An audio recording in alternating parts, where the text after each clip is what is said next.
नमस्कार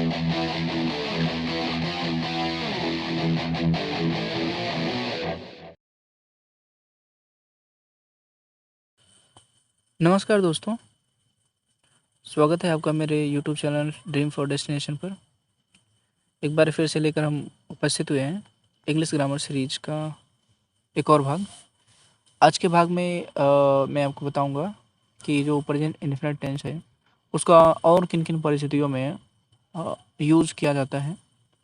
इसके पहले वाले भाग में मैंने आपको प्रेजेंट इंडेफिनिट टेंस के बारे में बताया था, क्या होता है, इसका स्ट्रक्चर क्या होता है और कैसे किसी हिंदी के सेंटेंस को जो कि प्रेजेंट इंडेफिनिट टेंस में हो, कैसे उसको इंग्लिश में हम लोग बदलते हैं।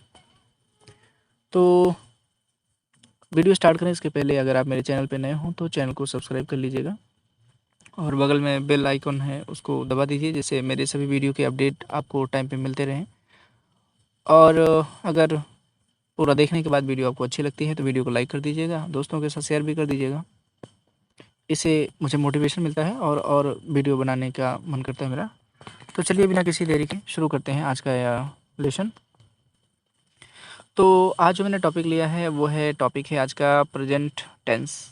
तो प्रेजेंट टेंस इसके पहले भी हम पढ़ चुके हैं, पर आज हम लोग जो पढ़ेंगे वो इसके अंतर्गत हम लोग पढ़ेंगे यूज ऑफ प्रेजेंट इंडेफिनिट या इम्परफेक्ट टेंस। ध्यान रखिए, जो हमने प्रेजेंट इंडेफिनिट टेंस की बात की उसको इम्परफेक्ट भी कहते हैं ना, क्योंकि वो परफेक्ट नहीं है, इसमें काम कब पूरा हुआ इसके बारे में कोई जानकारी नहीं होती है।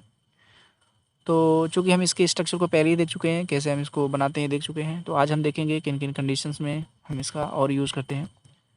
तो इस टेंस का जो पहला यूज मैंने लिखा है, इस टेंस का जो प्रयोग है वर्तमान में चलने वाले स्थायी कार्यों, जो आप जो वर्तमान समय में जो भी कार्य कर रहे हैं उसके लिए, वर्तमान के जो विचार हैं, भावनाएं हैं और जो ये कंडीशन है रिसेंट की या जो स्टेट है आपका मनोदशा है उसको बताने के लिए इस टेंस का प्रयोग किया जाता है। इस टेंस का प्रयोग कहाँ कहाँ किया जाता है ये हम जानने का प्रयास कर रहे हैं। तो चलिए इसकी कुछ एग्जाम्पल्स देख लेते हैं। पहला है, देखिए, जयंत वर्क्स इन अमेरिका। देखिए ये क्या है, जयंत अमेरिका में काम करता है। Jayant works in America, Jayant America में काम करता है। तो ये वर्तमान में काम कर रहा है। जयंत एक व्यक्ति है जो वर्तमान में अमेरिका में अपना काम कर रहा है। तो मैंने कहा वर्तमान में जो स्थायी कार्य चल रहे हैं, जो कार्य आप कर रहे हैं, उसके लिए भी प्रेजेंट इंडेफिनिट टेंस का यूज किया जाता है। ठीक है, तो आप सेंटेंस में ताहे तिये ते देख के मत कीजिएगा, क्योंकि अभी आगे आने वाले एग्जाम्पल्स में आप इस चीज़ को समझ पाएंगे। बस ये ध्यान दीजिए कि किन किन परिस्थितियों में हम इस टेंस का यूज़ करते हैं। तो जैसे Jayant works in America, Jayant America में काम करता है, तो इसका मतलब है इस समय वो अमेरिका में अपनी ड्यूटी कर रहा है। अगला है कि आई टीच फिजिक्स, मैं फिजिक्स पढ़ाता हूँ। इन एन इंटर कॉलेज, एक इंटर कॉलेज में, मैं एक इंटर कॉलेज में फिजिक्स पढ़ाता हूँ। तो ये भी मेरा वर्तमान का कार्य है कि वर्तमान में मैं क्या कर रहा हूँ उसके बारे में बता रहा हूँ। तो ये I teach physics in an inter college, तो मतलब इस दौरान आजकल या इन दिनों मैं इंटर कॉलेज में फिजिक्स पढ़ा रहा हूँ। तो ये मेरा वर्तमान का कार्य है, तो उसके बारे में बताने के लिए हम इस टेंस का यूज़ करते हैं। Nishi doesn't run a beauty parlour, Nishi beauty parlour नहीं चलाती है। तो मतलब कोई काम वर्तमान में होता है या हो रहा है या नहीं हो रहा है उसके बारे में हम बता रहे हैं। तो निशी एक व्यक्ति है जो ब्यूटी पार्लर नहीं चलाती, इस बारे में हम बता रहे हैं कि Nishi doesn't run a beauty parlour, Nishi beauty parlour नहीं चलाती है। जैसे किसी ने कहा निशी क्या करती है, क्या ब्यूटी पार्लर चलाती है, आप कहेंगे नहीं वो ब्यूटी पार्लर नहीं चलाती है। तो ये वर्तमान में कौन सा कार्य नहीं कर रही है उसके बारे में जानकारी है, Nishi doesn't run a beauty parlour. उसके बाद देखिए किसी के बारे में जानकारी दी जाए, वो कैसा दिखता है। सी लुक्स ब्यूटीफुल, वह सुंदर दिखती है। वह कैसी दिखती है, एक स्टेट के बारे में बता रहे हैं ना, दिखना, ये मनोदशा के बारे में बता रहे हैं। सी लुक्स ब्यूटीफुल, वह सुंदर दिखाई देती है। ये परिस्थिति के बारे में बता रहे हैं, सी लुक्स ब्यूटीफुल, वह सुंदर दिखाई देती है, अपीयरेंस के बारे में बता रहे हैं। उसके बाद देखिए यहाँ पे, अब देखिए यहाँ पे आई एम सरप्राइज्ड। अब आप सोच रहे होंगे सर इंडेफिनिट में तो आई एम नहीं लगता, देखो ये भी प्रेजेंट ही है, ये भी प्रेजेंट ही है, प्रेजेंट है ना। I am surprised, I am surprised, मैं सरप्राइज्ड हूँ, ये भी प्रेजेंट टेंस है। आई एम सरप्राइज्ड, मैं अचंभित हूँ। टू सी यू हियर, आपको यहाँ देखकर, आपको यहाँ देखकर मैं अचंभित हूँ या मुझे आश्चर्य हो रहा है। अब अगर ऐसे आप देखो तो ऐसे भी कह सकते हो कि मुझे आपको यहाँ देखकर आश्चर्य हो रहा है। अब हो रहा है, रहा रही के हिसाब से देखें तो ये कंटिन्यूअस हो जाएगा, लेकिन कंटिन्यूअस नहीं है, ये इंडेफिनिट ही है। ये इंडेफिनिट ही है। तो आई एम सरप्राइज्ड, क्योंकि ये पैसिव वॉइस में लिखा गया है। किस में लिखा गया है? पैसिव वॉइस में। देखो एक बात बताएं, जब मैंने एक्टिव पैसिव वाला सेशन लिया था तो मैंने आपको बताया था कि प्रेजेंट इंडेफिनिट का पैसिव कैसे बनाते हैं। अगर आप उस हिसाब से देखो तो प्रेजेंट इंडेफिनिट ये भी है, क्योंकि ये प्रेजेंट इंडेफिनिट का पैसिव फॉर्म है। कैसा फॉर्म है? पैसिव। तो अगर आपने वो वीडियो नहीं देखा है तो चैनल के प्लेलिस्ट में होगा या वीडियो वाले सेक्शन में होगा, आप वहाँ जाकर के एक्टिव वॉइस और पैसिव वॉइस देख लीजिए। वहाँ मैंने सारे एक्टिव वॉइस और पैसिव वॉइस कवर किए हुए हैं। मैंने वहाँ ये भी बताया कि कैसे एक एक टेंस का जो है पैसिव वॉइस बनाते हैं। तो यहाँ देखिए, आई एम सरप्राइज्ड, मैं सरप्राइज्ड हूँ, मैं सरप्राइज्ड हूँ टू सी यू हियर। आपको यहाँ देखकर ये भी प्रेजेंट इंडेफिनिट टेंस है। इसलिए मैं कह रहा था कि वो पहचान आप छोड़ दीजिए जो आप बचपन में पढ़ते आ रहे हैं। बस ये ध्यान दीजिए किन किन परिस्थितियों में, किन किन सिचुएशन कंडीशंस में, स्टेट में हम जो है प्रेजेंट इंडेफिनिट का यूज़ कर सकते हैं। अगर आप एक बार ये बात दिल से समझ गए कि हम किन किन परिस्थितियों में इसका उपयोग कर सकते हैं, तो आप आसानी से बना सकेंगे और बोलने में भी आपको कोई दिक्कत नहीं होगी। तो ये प्रेजेंट इंडेफिनिट का पैसिव वॉइस है। I am surprise to see you here. दूसरा है आई, और बाकी सारे सेंटेंस जो आपने पढ़ा ये सब एक्टिव वॉइस में। अगला देखिए, आई नीड सम मनी, मुझे कुछ मनी की आवश्यकता है। नीड माने ज़रूरत होना, मुझे कुछ पैसों की ज़रूरत है, मुझे कुछ पैसों की आवश्यकता है। राइट नाउ माने अभी, राइट नाउ माने इसी समय, मुझे इस समय कुछ पैसों की ज़रूरत है। अगला सेंटेंस मैंने लिखा है मधु इज़। अब देखो यहाँ पे इज़ आ गया। मधु इज़ ऑफुली बिजी, मधु बहुत व्यस्त है। ऑफुली माने बहुत ज़्यादा, है ना। तो Madhu is awfully busy, Madhu awfully busy है, व्यस्त है, मधु बहुत ज़्यादा व्यस्त है। ये भी ता है, इस हिसाब से देख सकते हो। और नहीं तो ऐसे भी समझो इज़ लगा है तो इसका मतलब इज़ लगा है तो इसका मतलब ये नहीं है कि वो प्रेजेंट इंडिफरेंट नहीं है, हो सकता है। ठीक है, जैसे आपने यहाँ देखा आई एम सरप्राइज, आई एम जो है इंडिफरेंट में भी लग सकता है अगर वो पैसिव वॉइस है। तो यहाँ मधु इज ऑफुली बिजी, मधु पूरी तरह बिजी है, ये भी सिंपल प्रेजेंट टेंस है भैया, सिंपल प्रेजेंट टेंस है ये भी। इंडिफरेंट इसको भी कह सकते हैं आप।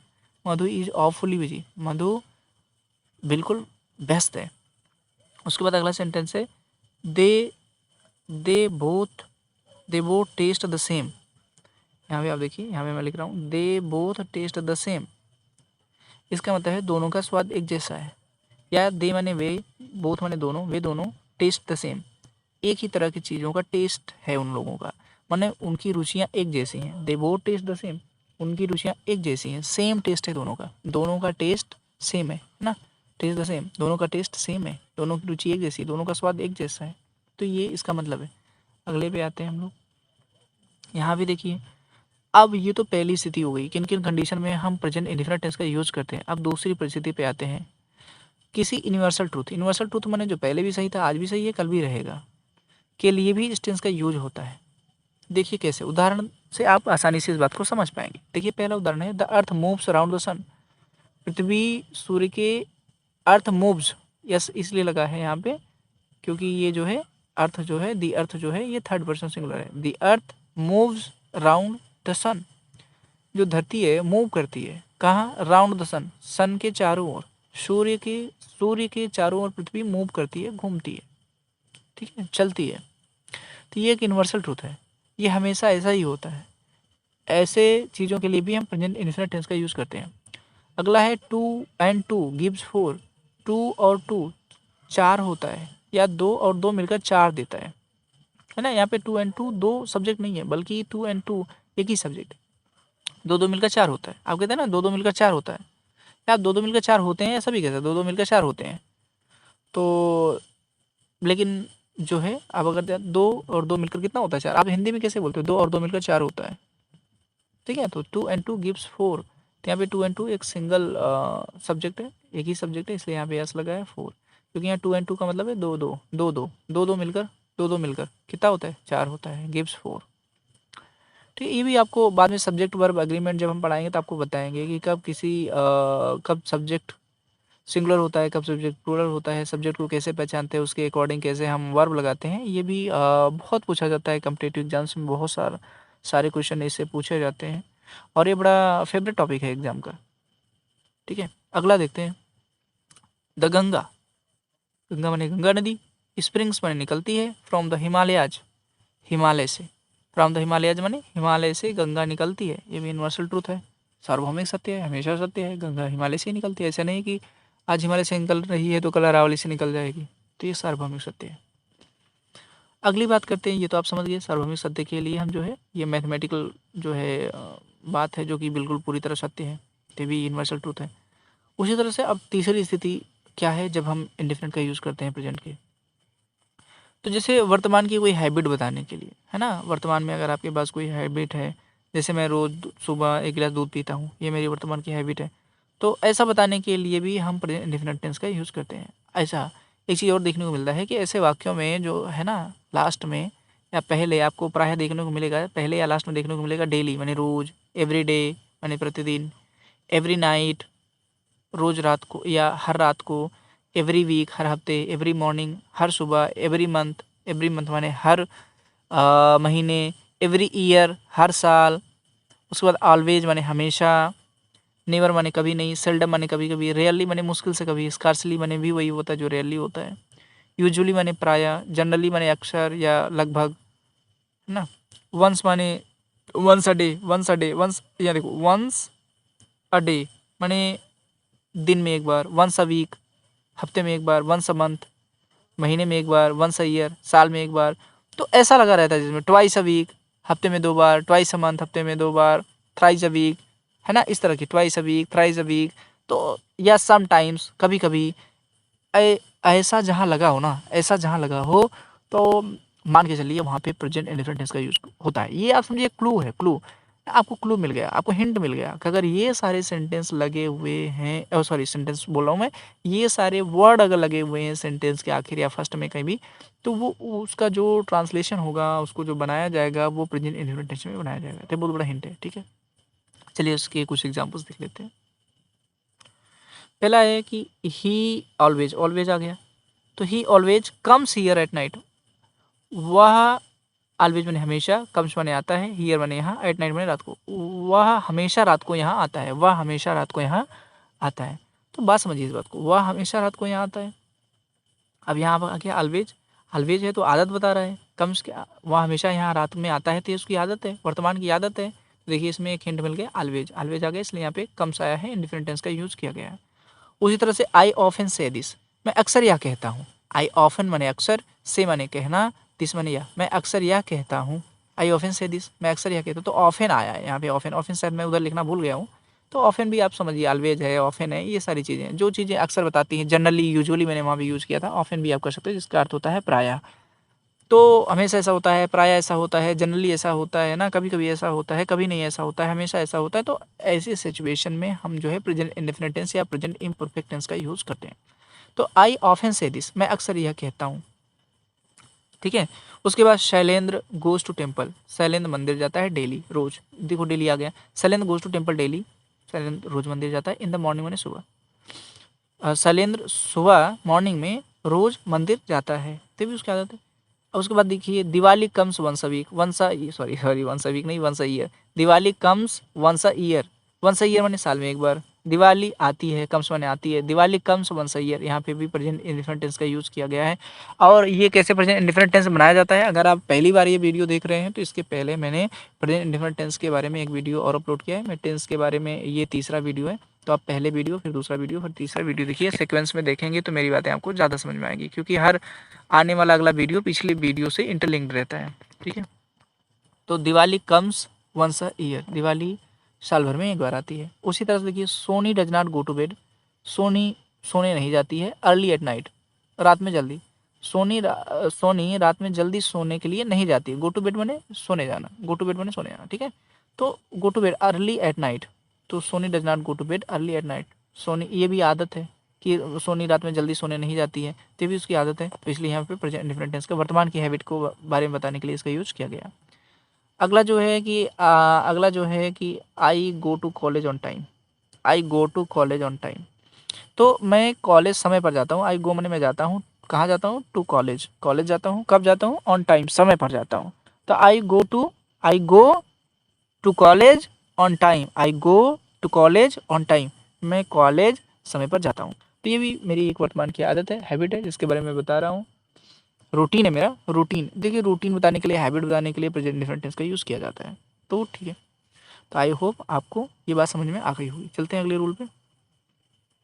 अगला रूल है कि भविष्य की दो घटनाओं का वर्णन करने के लिए, जैसे भविष्य की दो घटनाओं का वर्णन जब एक साथ करते हैं तो वहाँ पे जो शर्त बताने वाला वाक्य होता है, शर्त बताने वाला जो क्लॉज होता है, वाक्यांश होता है, उसमें हम प्रेजेंट इंडेफिनिट टेंस का यूज़ करते हैं। देखो मैं समझा रहा हूँ आपको। देखिए भविष्य की दो घटना, जैसे मान लीजिए घटना मैं यहाँ लेता हूँ, जैसे ये वाला आप देख रहे हैं कि if she comes I will help her. If she comes मतलब अगर वह आएगी, तो आई विल हेल्प हर का मतलब मैं उसकी मदद करूँगा। अगर वह आएगी तो मैं उसकी मदद करूँगा। अब ध्यान से इस बात को समझिए, इसमें दो सेंटेंस है। सी कम्स, इफ सी कम्स अगर वह आती है या अगर वह आएगी, आई विल हेल्प हर मैं उसकी मदद करूँगा। तो यहाँ पे देखिए एक सेंटेंस जो है ना, कि अगर वह आएगी या अगर वह आती है, तो ये जो है कंडीशन बताने वाला सेंटेंस है। क्या बताने वाला? कंडीशन बताने वाला सेंटेंस। तो और दूसरा क्या है? दूसरा जो है उसका रिजल्ट बताने वाला है कि अगर ये कंडीशन होती है तो ये होगा, आई विल हेल्प हर मैं उसकी मदद करूँगा। ठीक है, इस बात को आप समझ रहे हैं? तो जो कंडीशन बताने वाला सेंटेंस होता है वो प्रेजेंट इंडेफिनिट टेंस में लिखा जाता है। भले ही अगर हम कहें कि अगर वह आएगी तो मैं उसकी मदद करूँगा, आएगी गी आ रहा है, ठीक है, भले गी आ रहा है, अगर वह आएगी तो मैं उसकी मदद करूँगा तो कोई बात नहीं, पर गी से कोई मतलब ही नहीं है। बस ध्यान दो कि भविष्य की अगर दो घटनाएं, भविष्य की दो घटनाओं का वर्णन कर रहे हैं, तो जो कंडीशन बताने वाला सेंटेंस है या कंडीशन बताने वाला जो क्लॉज है, अब कैसे पता चलेगा कंडीशन? जिसके साथ इफ़ लगा हो, जिसके साथ व्हेन लगा हो, है ना, यदि, जब, व्हेन माने जब, एज सून एज माने जैसे ही, इन केस माने अगर, बिफोर माने पहले, आफ्टर माने बाद में, अनलेस मतलब होता है कि जब तक ऐसा ना हो, अनटिल माने जब तक, या अनलेस जो है शर्त अनटिल टाइम के सेंस में होता है और अनलेस टाइम के सेंस में नहीं होता है, लेकिन दोनों का मतलब होगा जब तक ऐसा ना हो। टिल माने तक। ये सारी चीज़ें जिसके साथ लगी होती हैं, जिस सेंटेंस के साथ, जिस क्लॉज के साथ लगी होती हैं, वो कंडीशनल क्लॉज होता है। मतलब वो कंडीशन बताने वाला क्लॉज होता है, सेंटेंस होता है, तो उसके साथ वो जो है इंडिफरेंट में लिखा जाता है। और बाकी जो दूसरा उसका रिजल्ट वाला सेंटेंस होता है वो तो फ्यूचर में ही लिखा जाता है। तो फ्यूचर आगे चलकर फ्यूचर बताएंगे, फिलहाल आप इस बात को समझ लीजिए। तो पहला जो एग्जांपल है, if you pass the examination, अगर तुम एग्जामिनेशन पास कर लेते हो, हम ऐसा भी कह सकते हैं। You will get the job, तुम्हें जॉब मिल जाएगी, ऐसा भी बोला जा सकता है। या इसको ऐसे भी आप बोल सकते हो कि if you pass the examination, अगर तुम एग्जाम पास कर लोगे, you will get the job, तुम्हें जॉब मिल जाएगी। देखिए अगर हम चाहे ऐसा बोलें if you pass the examination, मतलब अगर हिंदी में हम ऐसा बोलें कि अगर तुम एग्जाम पास कर लेते हो, अगर हम चाहे ऐसा बोलें कि अगर तुम एग्जाम पास कर लोगे, दोनों के कहने का सेंस एक ही है, दोनों की कहने की जो भावना है वो एक ही है। देखिए हमेशा एक चीज़ याद रखिए कि हम भावनाओं का अनुवाद करते हैं। हम जब एक भाषा से दूसरी भाषा में जाते हैं तो हम मैथ नहीं पढ़ रहे हैं, ये भाषा पढ़ रहे हैं।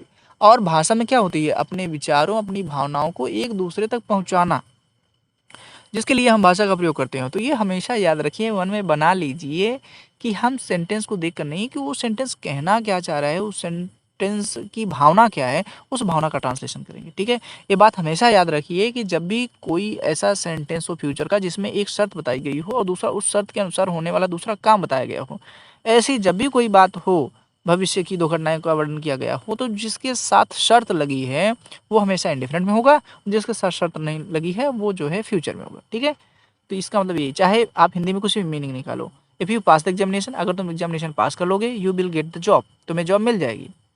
ठीक है, इफ सी कम्स, अगर वह आएगी, आई विल हेल्प हर, मैं उसकी मदद करूंगा।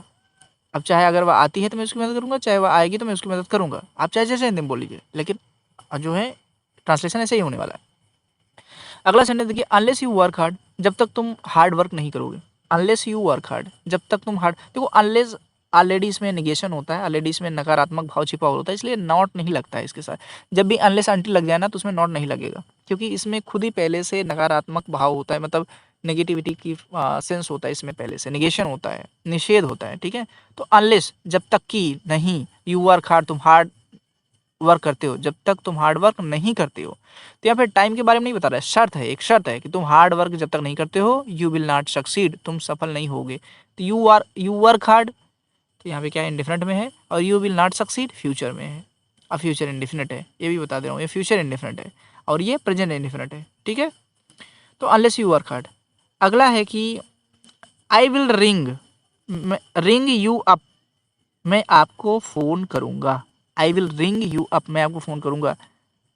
As soon as I reach home, जैसे ही मैं, देखो यहाँ पे I will ring you up, इसमें शर्त नहीं लगी है, मैं आपको फ़ोन करूँ, बल्कि रिजल्ट है, कब करूँगा? As soon as I reach home, जैसे ही, एज सुन एज मैंने जैसे ही, आई रीच होम मैंने मैं घर पहुंचता हूँ, है ना। तो यहाँ पे जैसे मैं घर पहुंच जाऊंगा आपको फ़ोन करूंगा, जैसे ही मैं घर पहुंच जाऊंगा आपको फ़ोन करूंगा, या जैसे मैं घर पहुंचता हूँ आपको कॉल करूंगा। तो यहाँ पे ध्यान दो, एज सून है जो ये लगा हुआ है ये इसके साथ लगा हुआ है, इसलिए ये प्रेजेंट डिफिनिट में है, और ये वाला आपका किस में है, ये वाला फ्यूचर में है। I will ring you up, मैं आपको कॉल करूंगा as soon as I reach home, जैसे मैं घर पहुंचता हूँ, ठीक है, ये बात। अब अगला देखते हैं कुछ, अगली कंडीशन क्या है। अब देखो, किसी के कोटेशन को बताने के लिए, जैसे आप लिटरेचर पढ़ा रहे हैं, हिस्ट्री पढ़ा रहे हैं, आप जानते हैं कि किसी ने अगर कोई कुछ कहा है तो उसकी बात को एज इट इज़ बताने, जो एज इट इज़ हम बताते हैं उसको कोटेशन कहते हैं। क्या कहते हैं? कोटेशन। जैसे कि आपने अगर इंग्लिश पढ़ी होगी हाई स्कूल इंटर में, तो उसमें एक मिल्टन की कविता है ना, ऑन हिज ब्लाइंडनेस, है ना। तो ऑन हिज, मिल्टन जो है एक कविता है उनकी, सोनेट है ऑन हिज ब्लाइंडनेस। तो अगर आप लिटरेचर पढ़ना चाहेंगे तो आप बताइएगा, मैं लिटरेचर भी आपको बता दूंगा। तो एक उनकी सोनेट है, कविता है, एक कविता की एक विधा है सोनेट, जॉनर एक। तो उसमें ये लाइन आती है, they also serve who only stand and wait, ये लाइन उसमें आती है उस सोनेट में। तो यहाँ मिल्टन की उस बात को हम एज इट इज़ यहाँ पे लिख रहे हैं, तो ये इनका कोटेशन है। मिल्टन क्या कहते हैं? तो हम कहते हैं कि मिल्टन कहते हैं कि, अब आप इसमें मिल्टन कहे थे, मिल्टन कहे थे, अरे नहीं भैया, हम किसी चीज़ को अगर किसी का कोटेशन देते हैं कि, तो हम उसको प्रेजेंट में ही बताते हैं। जैसे मिल्टन कहते हैं या मिल्टन ने कहा है, क्या कहा है, दे आल्सो सर्व, वे भी सेवा करते हैं, हु ओनली स्टैंड, जो खड़े रहते हैं, एंड वेट, और अपनी बारी का इंतजार करते हैं। एक्चुअली इसकी भूमिका ये है कि ऑन हिज ब्लाइंडनेस पे एक जो हमारे पोएट हैं मिल्टन, वो ब्लाइंड हो जाते हैं, अंधे हो जाते हैं, और उसके बाद ये उन्होंने ये कविता उसके बाद ये लिखवाई है किसी और से, खुद उन्होंने बोला है, क्योंकि वो अंधे स्वयं तो लिख नहीं सकते, किसी और से लिखवाया है। ऐसा कहा जाता है कि उनकी वाइफ ने इसको लिखा था और उन्होंने इसको मतलब बोला था, उन्होंने लिखा था। तो इसीलिए ऑन हिज ब्लाइंडनेस है, ऑन माई ब्लाइंडनेस नहीं है, ऑन हिज ब्लाइंडनेस। तो कहते हैं, वो पछतावा करते हैं कि मैं अंधा हो गया और मेरे अंदर जो टैलेंट था जो कविता लिखने का, वो मैं अच्छे से नहीं कर पा रहा हूँ, अब मैं अंधा हो गया हूँ, तो मैं अब कैसे भगवान की सेवा करूँ, क्योंकि मैं जो कविता लिखता था उसी से अपने भगवान की सेवा करता था, क्योंकि मैं उस टैलेंट का यूज़ कर रहा था, पर मैं अब अंधा हो गया हूँ तो कैसे करूँ। फिर वो लास्ट में कहते हैं कि कोई बात नहीं है, भगवान की सेवा वो भी करते हैं जो भगवान जिस परिस्थिति में डालते हैं उसमें वो रहते हैं, उसको एक्सेप्ट करते हैं, और वो अपनी बारी का इंतज़ार करते हैं और लाइन में खड़े रहते हैं उनकी सेवा के लिए, भले ही वो सेवा ना कर पाएँ, पर अगर वो उस सेवा करने के लिए तत्पर हैं और इंतज़ार कर रहे हैं कि ईश्वर उनसे सेवा कराएगा, तो वो भी भगवान की सेवा कर रहे हैं। तो वही मिल्टन कहते हैं, मिल्टन कहते हैं कि दे आल्सो सर्व, वो भी सेवा करते हैं। देखो ये भी इंडिफरेंट में है, दे आल्सो सर्व, वो भी सेवा करते हैं, आल्सो आ गया ना, दे आल्सो सर्व, वो भी सेवा करते हैं, आल्सो से नहीं मतलब है, आल्सो तो ऑलवेज होता तो मतलब होता। तो दे आल्सो सर्व, वो भी सेवा करते हैं, who only stand and wait, जो अपने खड़े रहते हैं, हमेशा तत्पर रहते हैं और अपने बारी का इंतजार करते हैं। कीट्स भी एक पोएट है, कीट्स जो है एक रोमांटिक पोएट है। कीट्स कहते हैं, कीट्स क्या कहते हैं, a thing of beauty is Joy for ever, जो ए थिंग ऑफ ब्यूटी ना, जो सुंदरता की चीज़ है ना, वो हमेशा खुशी देती है, is a joy for ever, वो हमेशा खुशी के लिए है। जो सुंदरता की चीज़ है ना, वो हमेशा खुशी के लिए है, एक आनंद देती है। तो ये उनकी लाइन है, तो हमने उनके लाइन को, जो उनके कोट है उसको लिखा है, तो इसीलिए यहाँ पे कीट सेज मैंने लिखा है, सेज कहते हैं, कीट मिल्टन सेज, मिल्टन कहते हैं, कीट सेज, कीट कहते हैं। अंदर कुछ भी हो, अंदर के टेंस के बारे में मैं बात नहीं कर रहा हूँ कि अंदर कोई भी टेंस हो सकता है, अंदर कोई भी सेंटेंस होता है, अंदर के सेंटेंस में चाहे इंडिपेंडेंट भी हो सकता है, कंटिन्यूअस भी हो सकता है, या पास्ट भी हो सकता है, फ्यूचर, वो चलेगा, लेकिन बाहर जो लिखा है मिल्टन सेज, मिल्टन कहते हैं, कीट सेज, कीट्स कहते हैं, ये इंडिफरेंट में रहता है, ठीक है।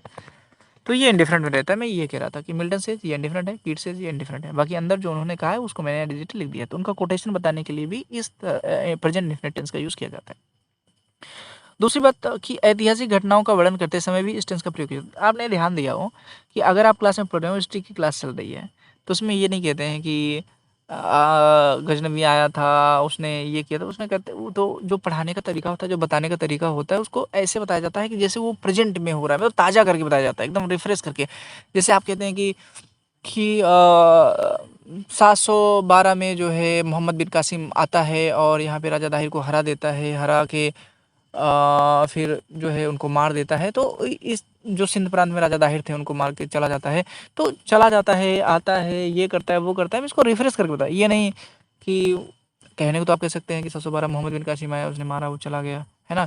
ईस्ट इंडिया कंपनी 1600 ईस्वी में आई और इस तरह से उन्होंने शासन किया, ऐसा भी होता है। लेकिन अक्सर जो हम जब नरेट करते हैं, जब एक्सप्लेन कर रहे होते हैं, तो हम कहते हैं कि जैसे अब यहाँ पे देखो मैंने लिखा है कि ब्रिटिश ईस्ट इंडिया कंपनी, जो ब्रिटिश ईस्ट इंडिया कंपनी है, कम्स इन इंडिया, भारत आती है अराउंड 1600 AD, लगभग 1600 ईस्वी के आसपास आती है, and rules over Indian nearly 200 years. तो 200 साल तक वो इंडिया पर रूल करती है, इंडियंस पर रूल करती है। तो मैं ये क्या करूँ कि ब्रिटिश ईस्ट इंडिया कंपनी लगभग 1600 की ईस्वी के आसपास भारत आती है और यहाँ के लोगों पर लगभग 200 साल शासन करती है। तो बताने का तरीका आप देख रहे हैं क्या है, मैं इंडिफरेंट में बता रहा हूँ। मैं ऐसे भी कह सकता हूँ ब्रिटिश ईस्ट इंडिया कंपनी 1600 ईस्वी में भारत आई थी, उसके बाद उन्होंने इंडियन पे 200 साल शासन किया था, तो ऐसे ही बताता है। लेकिन नॉर्मली आप देखे होंगे जब हम नरेट करते हैं, जब एक्सप्लेन करते हैं, तो हम इस कहते हैं ब्रिटिश, कहने को हम ऐसे भी कह सकते हैं कि ब्रिटिश ईस्ट इंडिया कंपनी 1600 ईस्वी के आसपास भारत आई थी और भारतीय लोगों पर 200 साल तक शासन किया था, पर हम जनरली इसको इंडेफिनिट में ही बोल देते हैं। आई होप आप ये बात समझ गए होंगे। हम इंडेफिनिट में भी बताते हैं, तो इस तरह की चीज़ों को, ऐतिहासिक घटनाओं का वर्णन करते समय भी इस तरह के टेंस का उपयोग किया जा सकता है, किया भी जाता है। अगला है कि हियर या देयर से शुरू होने वाले एक्सक्लामेटरी सेंटेंस में, देखिए जो एक्सक्लामेटरी सेंटेंस होता है जिसमें हम सरप्राइज्ड हो जाते हैं, जिसमें हम आश्चर्य व्यक्त करते हैं, है ना, हमारी जो फीलिंग है सडनली बाहर आ जाती है, अचानक से हमारे अंदर की भावनाएं बाहर जो आती हैं, तो उसको एक्सक्लामेटरी सेंटेंस कहते हैं। तो इसमें क्या होता है ना, कभी कभी सब्जेक्ट लास्ट में रखा जाता है। सब्जेक्ट क्या होता है, जैसे यहाँ पे देखो ही, एक्चुअली होना चाहिए था ही कम्स हियर, वह यहाँ आता है, लेकिन ही कम्स हियर मतलब सामान्य बात हो जाती है, उसकी मतलब बात है कि वह यहाँ आता है, एक सामान्य सा कथन हो जाता है। लेकिन जो यहाँ पे लिखा ना हियर कम्स ही या हियर ही कम्स, अब यहाँ पे देखो एक्सक्लामेशन का साइन भी लगा है, एक्सक्लामेशन का साइन भी लगा है ना, इसका मतलब होता है हियर कम्स ही या हियर ही कम्स, इसका मतलब होता है वह यहाँ आता है, मतलब हम सरप्राइज है, अरे वह यहाँ आता है, तो कहने का मतलब ये है।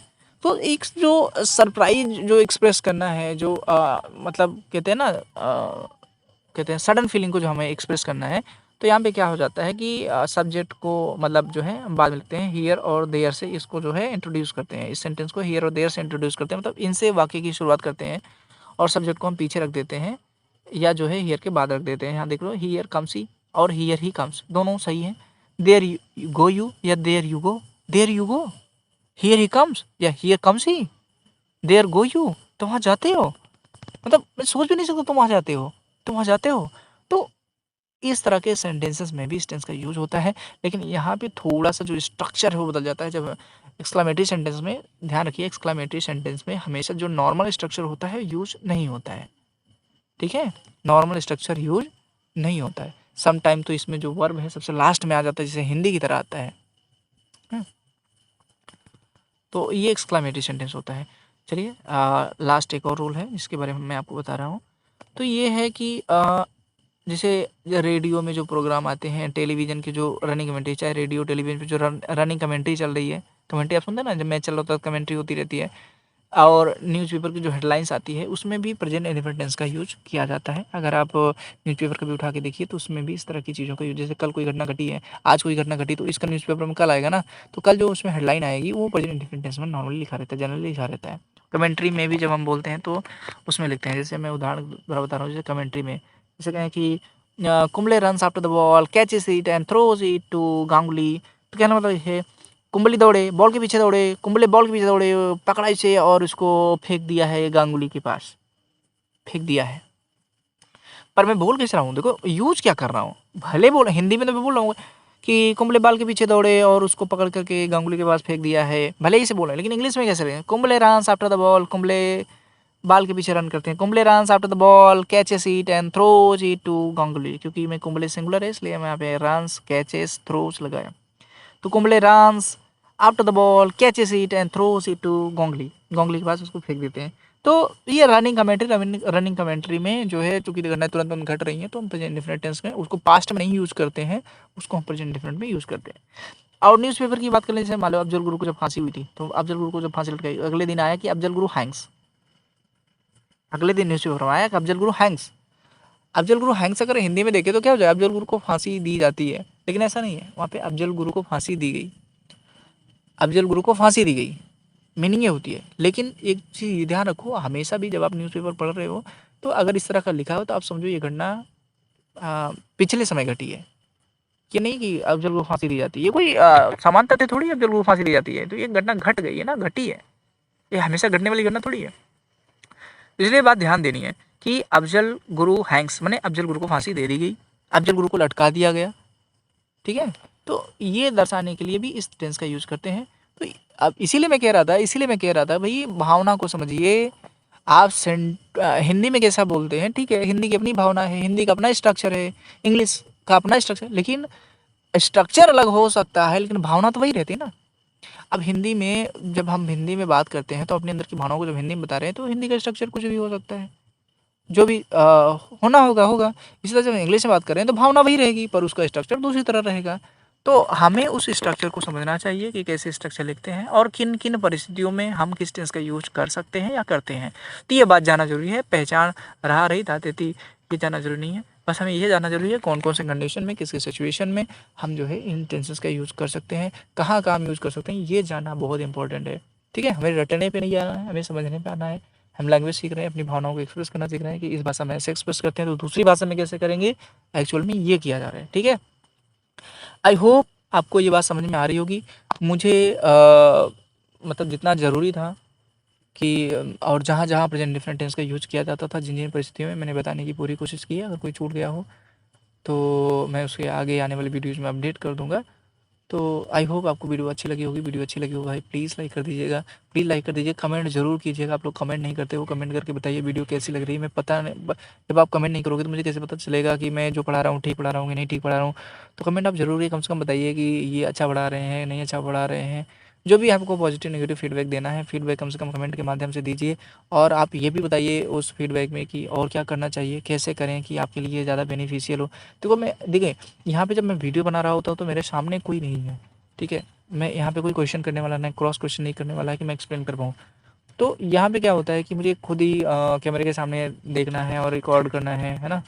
तो उतने आप इस बात को समझ सकते हैं कि बिना बच्चों के सामने रहे पढ़ाने में कैसा फील होता है। इसलिए मैं कह रहा हूँ कि देखिए, तो आप लोग जब कमेंट करेंगे तो मुझे पता चलेगा कि इसमें क्या और इम्प्रूवमेंट करना है, वीडियो सही है कि नहीं है, ऑडियो सही है कि नहीं है, क्या और छूट गया है, क्या पढ़ाना है, और क्या क्या आप पढ़ना चाहते हैं मुझसे, और कौन सा सब्जेक्ट पढ़ना चाहते हैं, कौन सा टॉपिक पढ़ना चाहते हैं। तो कम से कम इस बारे में कमेंट करिए।